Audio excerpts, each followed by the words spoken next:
continue to violate the Paris Peace Accords. They continue to violate President Trump's call to cease fire, and enough is enough. These children,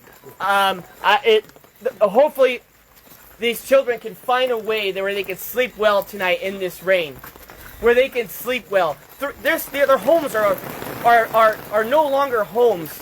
They have. We have to do something. The world has to get serious, and the world has to stop being politically correct.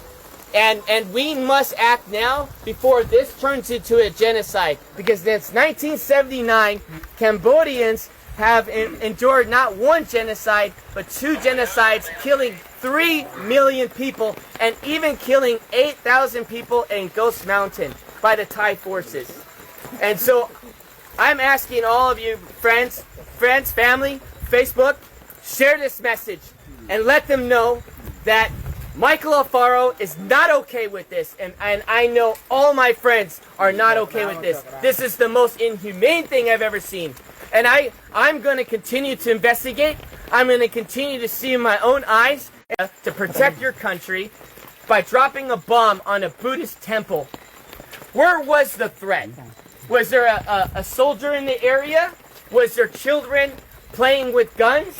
But where's the threat? There was no threat. The evidence is on you. And you know what? If you say there is no evidence, well, I'm calling on Elon Musk right now. Pull the satellite imagery.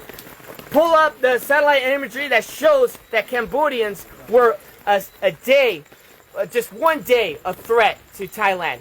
I guarantee you there's no evidence that exists. There's no evidence that exists. Because if there was, it would have been shown. And so what happened when the bombs were dropped, schools were destroyed, temples were destroyed, people had been displaced out of their homes, what happened was the crimes against humanity. We are not only just going to interview the 18 prisoners, you need to immediately release them. The ICC, this is the reason why President Trump pulled out of the International Criminals Court, because you have no backbone for any decency in the world. Because if you did, you would press charges not on Netanyahu, you would press charges on Thailand for doing this to children, putting walls up on their soil. Came from. But it got my attention. I called some friends and everyone was afraid to go to Thailand and Cambodian border. Everyone was afraid. So I said, no, I'm going to go myself, I'm going to figure it out. I also want to say this one more thing. Thailand wants to go and make the accusation that there are mines and ordnance that these Cambodian soldiers are planting. That is a lie. Everybody knows since 1970, United States has dropped these ordnance here, and it's always been here. Everybody knows you come in the country 9 years old, he tells them to go and search these fields, and the Thai soldiers end up stepping on a mine, and they hurt themselves, and they end up killing their own men. And now they want to turn around and blame it on